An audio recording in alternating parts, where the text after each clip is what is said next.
Nkiru's heart aches for her aunt, but she knows that she cannot let Adebisi's past dictate her own future. Ibiso is buzzing with life as the sun sinks low, casting a golden glow over the village.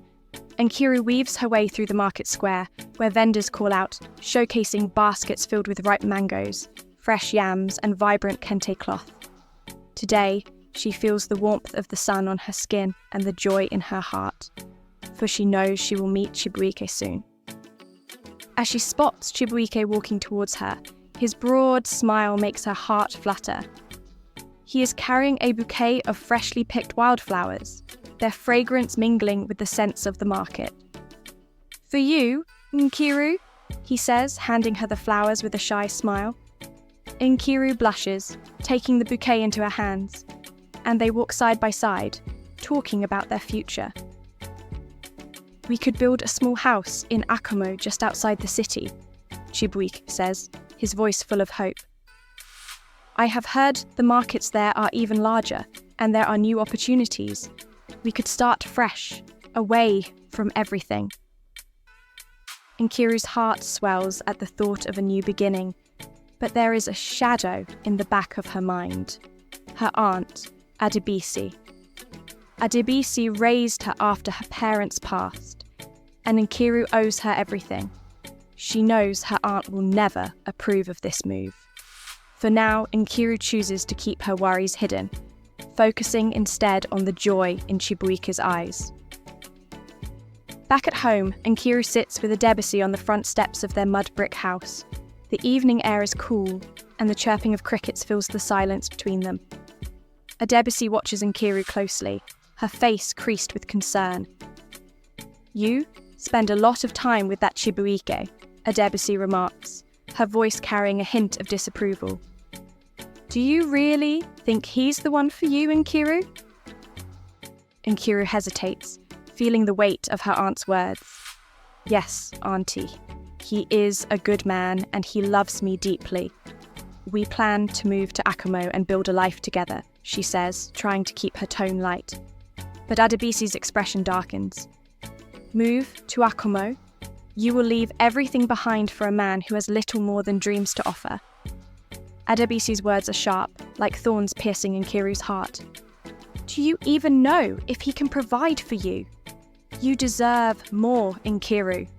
You deserve stability." Nkiru feels a knot form in her stomach, but she forces a smile. "He is trying, auntie. We have a plan. Please trust me." Adebisi shakes her head, looking away into the distance where the sun has dipped below the horizon. "Sometimes love is not enough, Nkiru," she says softly, her voice barely above a whisper. "Sometimes dreams lead to disappointment." As the shadows grow longer, Nkiru sits in silence, feeling a rift beginning to open between herself and Adebisi. Her aunt's doubts creep into her thoughts, making her question if she truly understands the man she plans to marry. Nkiru and Chibuike continue to meet in secret, sharing laughter and hope beneath the shade of the ancient baobab tree that stands on the outskirts of Ibiso. But even in these stolen moments of joy, Nkiru feels Adebisi's presence like a shadow over her shoulder, her words echoing in her mind. One evening, as they sit together beneath the tree, Chibuike notices the tension in Nkiru's eyes. "What's wrong, my love?" he asks, reaching out to take her hand. "You seem distant." Nkiru hesitates, glancing away. "It's my aunt. She doesn't think we should be together. She says you can't give me a good life." Chibuike's face falls, but he quickly hides his disappointment. "I know I don't have much now, but I promise I'll work hard. I'll make a better life for us in Akumo. Do you trust me, Nkiru?" Nkiru's heart aches at the vulnerability in Chibuike's voice. She squeezes his hand, forcing a smile. "I trust you, Chibuike, but it's not easy. Adebisi has been like a mother to me, and it hurts to see her so upset." Chibuike nods, though his eyes are filled with frustration. "I understand, Nkiru, but we cannot let her fears hold us back forever. We have to follow our own path. As they walk back to the village, Nkiru feels the weight of her choices pressing down on her. She knows that if she sides with Chibuike, she might lose Adebisi's love and respect forever. But if she turns her back on Chibuike, she fears she will lose a piece of herself. One stormy night, Nkiru sits by the fire, listening to the rain drumming on the thatched roof of their home. Adebisi is in her room, but Nkiru senses that something is troubling her. She can hear her aunt pacing back and forth, her footsteps echoing through the small house. Curiosity gets the better of her, and Nkiru tiptoes towards Adebisi's room, hoping to catch a glimpse of whatever is bothering her aunt. Through the crack in the door, she sees Adebisi holding an old letter in her hands, tears streaming down her cheeks. The letter is worn and creased, as if it has been read many times before. Nkiru's heart tightens. She has never seen her aunt so vulnerable. Adebisi clutches the letter to her chest, whispering a name, Kofi. Nkiru strains to hear more, but Adebisi's sobs drown out her words. Nkiru steps back, retreating to her own room, her mind racing with questions. Who is Kofi? And why does he bring her aunt such pain? Nkiru lies awake that night, piecing together the fragments of her aunt's past. She begins to wonder if Adebisi's anger towards Chibuike is not just about him, but about something deeper, something that has haunted Adebisi for years. The next morning, Nkiru gathers the courage to ask Adebisi about the letter. She finds her aunt grinding spices in the small kitchen, her face expressionless. "Auntie, I saw you last night with the letter. Who is Kofi?" she asks gently, her voice barely a whisper. Adebisi freezes, the mortar slipping from her hands. For a moment, her face crumples, and she looks like a wounded animal. But then she straightens, her expression hardening. "It's none of your concern, Nkiru. That is a part of my life that is long gone." "But, Auntie, I think I need to understand," Nkiru presses, desperation creeping into her voice. "Why do you hate Chibuike so much? Is it because of what happened with Kofi?" Adebisi's eyes flash with anger and she slams the pestle onto the table. "You think you understand, Nkiru, but you don't. Kofi left me. He abandoned me when I needed him most. He promised me the world, just like your Chibuike is promising you now. And when it mattered, he chose his dreams over me." Her voice trembles with the force of buried pain, and for a moment, Nkiru sees the raw wound beneath her aunt's anger. Nkiru's heart aches for her aunt, but she knows that she cannot let Adebisi's past dictate her own future. "Auntie, I am sorry for your pain, but Chibuike is not Kofi. I need to believe that my love is different." Her words hang heavy in the air, and Adebisi turns away, her silence cutting deeper than any words. Chibuike senses Nkiru's growing turmoil and proposes a daring plan. They will leave Ibiso in the middle of the night, taking only what they can carry, and start their new life in a Como far away from Adebisi's shadow. "We can build our home, Nkiru, where no one can judge us," he says, his voice filled with determination. "Will you come with me?" Nkiru hesitates, her thoughts swirling like the storm clouds above. She knows that leaving without Adebisi's blessing would be a betrayal, but she also knows that staying means giving up her dreams with Chibuike. "Give me time to think," she whispers, feeling the weight of the decision pressing down on her chest. As Nkiru walks home that night, the village seems quieter than usual, the air thick with anticipation. She knows that whatever she decides, she will have to face the consequences. And somewhere deep in her heart, she fears that there is no choice she can make that will leave her unbroken. As darkness falls over Ibiso, Nkiru sits by the window, watching the village slip into slumber. Her mind is a tangled web of thoughts, each strand pulling her in a different direction. She knows she cannot put off the decision any longer. so she seeks out Adebisi, hoping for one last chance to understand her. She finds her aunt sitting in the courtyard, her face illuminated by the soft glow of the moon. Adebisi's expression is tired, her eyes shadowed with memories. Nkiru sits beside her, hesitating before speaking. "Auntie, I have seen your pain, and I know that Kofi hurt you deeply, but you can't punish me for what he did. I need your blessing, or at least your understanding." Adebisi is silent for a long time, staring at the stars above. Finally, she speaks, her voice brittle with old wounds. "Nkiru, I was once like you. I believed that love could conquer all. But when Kofi left, he took everything from me. He left me with nothing but my shame and regret. I swore I would never let you make the same mistake." Nkiru reaches out, taking Adebisi's hand in hers. "I am not you, Auntie, and Chibuike is not Kofi. He loves me, and I love him. I want to live my own life, make my own choices. But I don't want to leave you behind, not like this." Adebisi's eyes fill with tears, and for a moment, Nkiru sees a flicker of softness in her gaze. But then, Adebisi pulls her hand away, hardening her expression. "You think you know better, Nkiru? Fine, go with him, but do not come back to me when it all falls apart." Her words sting like a slap, and Nkiru realises that Adebisi's heart is too scarred to change. Nkiru walks back to her room, her heart heavy with sadness. She knows now that she cannot win her aunt's approval. She can only hope that, in time, Adebisi will understand. But for now, she must follow her own path, even if it means walking away from the only family she has left. The village of Ibiso is still asleep when Nkiru slips out of the house, her small bundle of belongings clutched tightly in her arms. She glances back at the dark silhouette of her childhood home, the place where she learned to laugh and dream, and where she now leaves behind a piece of her heart. As she meets Chibuike under the shadow of the baobab tree, his face lights up with relief. "You came," he whispers, pulling her into a tight embrace.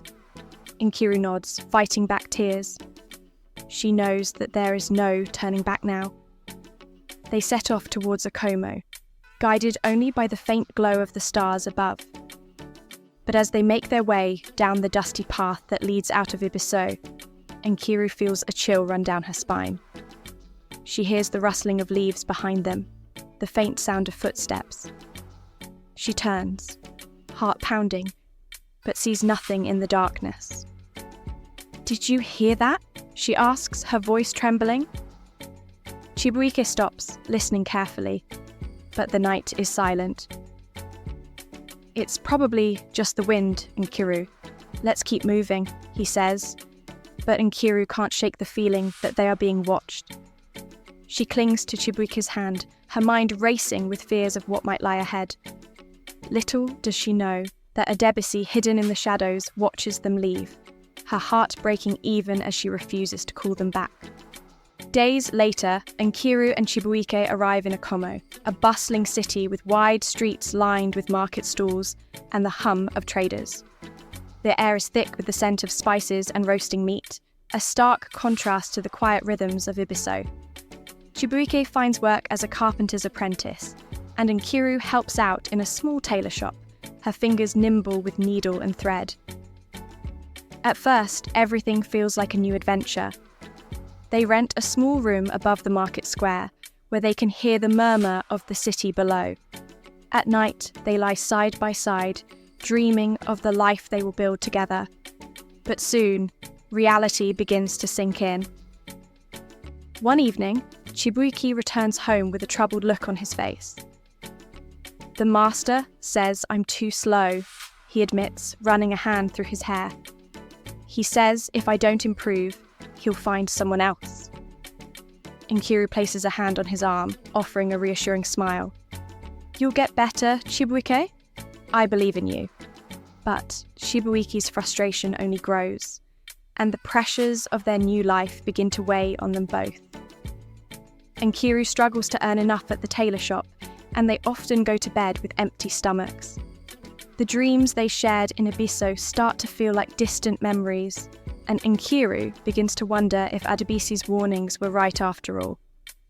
One afternoon, as Nkiru is stitching a hem in the back room of the tailor shop, a young boy from Ibiso arrives with a letter. The sight of the familiar handwriting sends a shock through Nkiru's chest. It is from Adebisi. With trembling hands, she opens the letter, reading the words written in her aunt's bold, slanted script. Nkiru, I hope you are well in Akomo. Things here have changed since you left. I wish I could have been a better support for you. Perhaps it is too late, but I want you to know that I am not angry anymore. I just miss you. Please, write back if you can. Nkiru's hands shake as she folds the letter back up. Tears blur her vision, and she presses a hand to her mouth, trying to hold back the sobs. She never expected this. Adebisi reaching out to her after everything. When she returns home that evening, she shows the letter to Chibuike. He reads it silently, then looks up at Nkiru with a gentle smile. Maybe it's a sign that things can change, he says. Maybe one day you two will make peace. Nkiru nods, but her heart feels heavy with the weight of unspoken words. She wonders if Adebisi will ever truly accept Chibuike, and if they will ever be able to return to Ibiso as a family. Adebisi sits alone in her empty house, the letter she sent to Nkiru now just a lingering memory. She waits day after day, hoping for a reply, but no message comes. The silence is a bitter reminder of the distance she created between herself and her niece. One evening, as Adebisi prepares her dinner, she overhears the village gossiping by the well. Did you hear about Nkiru and Chibuike? They're struggling in Akomo. They can barely make ends meet. Adebisi's heart twists with a mix of concern and vindication. She wants to believe that Nkiru is learning the hard lesson she tried to teach her, but a deeper part of her is filled with guilt. Maybe if I had supported them, they wouldn't be struggling now, she thinks to herself, but she quickly shoves the thought away. The days pass, and Adebisi finds herself looking at the old letter from Kofi, wondering if she made the right choices. She knows she cannot turn back time, but a small hope flickers in her heart. Perhaps it is not too late to make amends. Meanwhile, in Akomo, Nkiru is surprised when she finds a familiar face at their doorstep. It is Olisa, a childhood friend from Ibiso, carrying news from the village. Your aunt has not been herself since you left, Nkiru, he says, settling into the small room with a serious expression. She is more withdrawn, and she asks about you every time I see her. Nkiru's heart softens as she listens to Olisa's words, but a part of her remains wary. She made her choice, Olisa. She pushed me away when I needed her most, she says, bitterness seeping into her voice. Why should I go back now? Olisa sighs, meeting her gaze with understanding. Because, Nkiru, sometimes people are too proud to admit they're wrong. But that doesn't mean they don't care. Adebisi has changed, and I think she misses you more than she would ever admit. Nkiru's mind races as she considers his words. She knows that if she returns to Ibiso, she will have to confront not only Adebisi, but also the pain and resentment that linger between them. Yet, deep down, she wonders if this could be the chance she has been waiting for, to heal the rift between them before it's too late. Nkiru spends sleepless nights after Olisa's visit, her thoughts spinning like a whirlwind. She replays Adebisi's words from their last conversation, wondering if her aunt's heart might have softened after all this time. Chibuike notices the shadows under her eyes, and one night, as they sit on the rooftop of their small room in Akomo, he finally asks, Nkiru, are you thinking about going back? Nkiru hugs her knees, staring out at the distant lights of the city below. I don't know, Chibuike. Part of me wants to see her, to find out if we can heal. But I'm afraid. What if she hasn't changed? What if she still can't accept us? Chibuike places a comforting hand on her shoulder, his touch gentle and steady. You've always been brave, Nkiru. Brave enough to follow your heart, even when it was hard. If you think there's a chance to mend things, you should take it. But whatever you decide, I'll be by your side. Nkiru leans into him, finding strength in his presence. Deep down, she knows that she must confront Adebisi one last time, if only to put the ghosts of the past to rest. The next morning, she sends a letter back to Ibiso, telling Adebisi that she is coming for a visit, hoping it will not be too late. Nkiru's journey back to Ibiso is long and tiring. The rickety bus bumps over uneven roads, and the landscape shifts from the crowded streets of Akomo to the familiar red earth and acacia trees of her childhood. As they near Ibiso, a mixture of anticipation and dread swirls in her chest. Chibuike sits beside her, holding her hand, offering silent support. When they finally step off the bus, Nkiru takes in the sight of the village square. It is smaller than she remembers, but the familiar faces and warm air feel like a bittersweet homecoming. She sees Elisa waiting for them with a gentle smile. She's at the house, Nkiru. She hasn't left since she got your letter. Nkiru nods, her heart pounding in her chest as she walks the familiar path to the mud brick home she once shared with Adebisi. When they reach the front steps, she hesitates, her hand trembling as she reaches for the door. Inside, Adebisi sits at the wooden table, her back to the door. When she hears the creak of the door, she turns, and for a moment, both women are frozen, staring at each other. Adebisi's face is thinner than Nkiru remembers, her hair streaked with more grey, but her eyes hold a softness that Nkiru has never seen before. You came back, Adebisi whispers, her voice barely audible, cracking with emotion. Nkiru nods, tears brimming in her eyes. I came back, Auntie. I came back because I still believe we can find a way to understand each other. Adebisi stands, her hands shaking as she reaches out. Nkiru steps forward, and the two women embrace, their arms wrapping tightly around each other, their tears mingling in the dusty air. In that moment, Nkiru feels a flicker of hope, like a seed taking root in her chest. In the days that follow, Nkiru and Adebisi fall into a tentative routine. They share meals, sitting together in the courtyard where they once had their bitter arguments. Adebisi's sharp edges seem to have softened, and she listens as Nkiru talks about life in Akomo, about the struggles she and Chibuike have faced. One afternoon, Adebisi gathers the courage to ask the question that has been weighing on her mind. Nkiru, do you regret leaving Ibiso for Akomo? Was I right about Chibuike? Her voice is hesitant, laced with uncertainty. Nkiru looks at her aunt, seeing the vulnerability in her eyes. No, Auntie, you weren't right. Chibuike has been good to me. He's worked hard and he has been there for me through everything. It hasn't been easy, but we are building something together. She pauses, then adds, but I also understand now why you were afraid for me. I know you wanted to protect me. Adebisi lowers her head, her hands twisting in her lap. I thought I was doing what was best for you, but I see now that I was holding on too tightly. I didn't want to lose you, Nkiru, like I lost everyone else. Her voice breaks and she covers her face with her hands, her shoulders shaking with sobs. Nkiru moves closer, wrapping her arms around her aunt. You haven't lost me, Auntie. I'm here, and I want us to find a way forward, together. Adebisi nods, clinging to Nkiru like a lifeline, and for the first time, Nkiru feels a glimmer of hope that they might truly heal.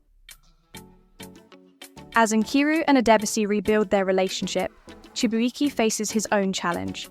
He struggles to fit in with the villagers of Abiso, who still view him as an outsider. Even Olisa, who is friendly to Nkiru, keeps his distance from Chibuike, regarding him with cautious eyes. One evening, Chibuike returns to the house with a deep frown, his shoulders tense. I spoke with the village elders today. They said they have no work for me here, that I am not needed. He leans against the doorframe, frustration evident in his posture. Nkiru moves to his side, resting a hand on his arm. Give it time, Chibuike. They will come to see your worth just as I have. We will make a place for ourselves here. Chibuike shakes his head, his expression conflicted. Sometimes I wonder if I should have just stayed in Akomo, where at least I could work. Here it feels like I am fighting against something I cannot see. Nkiru's heart aches at the weariness in his voice. She knows that Chibuike has sacrificed much to be with her, and she worries that he might break under the strain of trying to belong in a place that seems determined to reject him. But she refuses to give up. We are stronger together, Chibuike. I won't let you face this alone. One quiet afternoon, Adebisi calls Nkiru to sit with her beneath the old mango tree in the courtyard. Adebisi's hands tremble as she reaches into the folds of her dress and pulls out an old, tattered photograph. This is Kofi, she says, her voice barely more than a whisper. Nkiru looks at the photograph. A younger Adebisi standing beside a tall man with kind eyes and a warm smile. They look happy, but there is a sadness in Adebisi's expression that Nkiru can recognise even through the faded image. He wanted to leave Ibiso, just like you did, Adebisi says, her eyes distant as she relives memories she has long kept buried. He had dreams of building a life in the city, of making something of himself. I told him that it was foolish, that he should stay here with me, but he left anyway, and I never saw him again. I heard later that he died in a construction accident. Nkiru listens in silence, her heart breaking for the woman beside her. Adebisi's voice trembles as she continues. I blamed myself, Nkiru. I thought if I had gone with him, maybe he would still be alive. That's why, when you fell in love with Chibuike, I couldn't bear the thought of you leaving. It felt like losing Kofi all over again. Nkiru reaches out, taking Adebisi's hands in hers. Auntie, I understand now, but you don't have to carry that pain alone anymore. We can find a new way together. You don't have to lose me, too.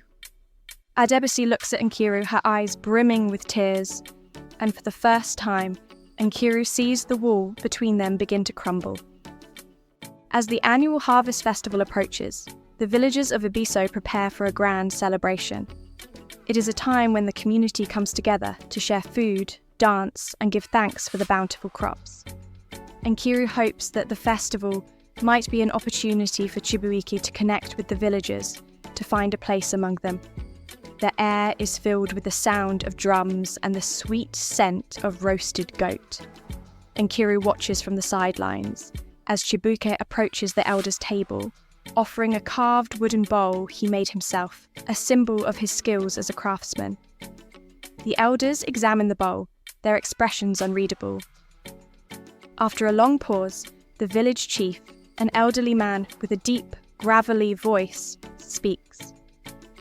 You have proven yourself to be patient and willing to learn, Chibuike. Perhaps you do have a place here after all. The words are not warm, but they carry a weight of acceptance that has been missing until now. Chibuike's face lights up with relief, and Nkiru's heart swells with pride. For the first time, it feels like they might truly belong. She glances across the courtyard and catches Adebisi's eye. Her aunt nods subtly, a small but meaningful gesture of support. Just as it seems that peace is within their grasp, a new threat arises. A terrible drought sweeps across the region, drying up the rivers and scorching the crops, The villagers grow anxious, and whispers of hardship spread like wildfire. Even the goodwill that Chibuike and Nkiru have worked so hard to earn begins to waver.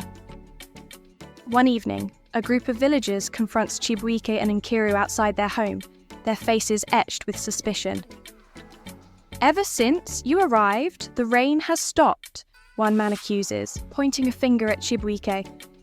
"Maybe the spirits are angry with us for allowing outsiders here." Nkiru feels a surge of anger, but before she can speak, Chibuike steps forward.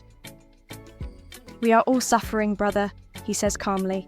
"We came here to build a life just like you. Let us work together to find a way through this drought."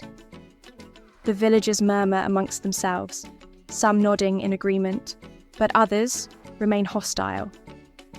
Nkiru places a hand on Chibuike's arm, her heart pounding with fear. She knows that if the drought continues, their fragile place in the village could crumble, leaving them once again without a home. As the weeks pass, the drought worsens, and the tension in the village reaches a breaking point. Nkiru and Chibuike work tirelessly to support the community, sharing what little they have, but their efforts seem small against the growing desperation. Nkiru wonders if their dream of a peaceful life in Ibiso will ever come true. One sweltering afternoon, as the villagers gather under the baobab tree to discuss their dwindling resources, Adebisi steps forward, her voice rising above the crowd. "We have lost many things, but we have each other. Nkiru and Chibuike have shown us that even when the world seems against you, you must keep fighting." She turns to Chibuike, her expression softening. "I judged you harshly, Chibuike. I see now that you have brought my Nkiru a kind of strength I never could. For that, I thank you." Before Chibuike can respond, a distant rumble echoes across the sky. Heads turn upward, and Nkiru feels the first cool drop on her face. It is rain, gentle but steady. Cheers break out among the villagers, and the tension that has gripped Ibiso begins to wash away with the falling water. Nkiru clutches Chibuike's hand, tears of relief streaming down her cheeks. She looks at Adebisi, who smiles through her own tears, and in that moment, Nkiru knows that they have finally found the peace they have long sought, together, as a family. For me, this story reminded me that love and patience can heal even the deepest wounds. I've learned that sometimes, the people who care about us the most struggle with their own fears and past hurts. It's not always easy, but when we open our hearts, forgive, and try to understand each other, we can find a way forward. But that's just my takeaway. What about you? What did this story teach you about love, family, or forgiveness? Share your thoughts in the comments below. I'd love to hear what you've learned. If this story touched your heart and made you think about the power of love and forgiveness, don't forget to give it a thumbs up and share it with your friends and family. Have you ever faced challenges in your relationships with loved ones? How did you overcome them? Share your experiences in the comments below. I'd love to hear your stories. And if you want more inspiring tales and life lessons like this one, make sure to subscribe to the channel and turn on the notification bell so you never miss a new story.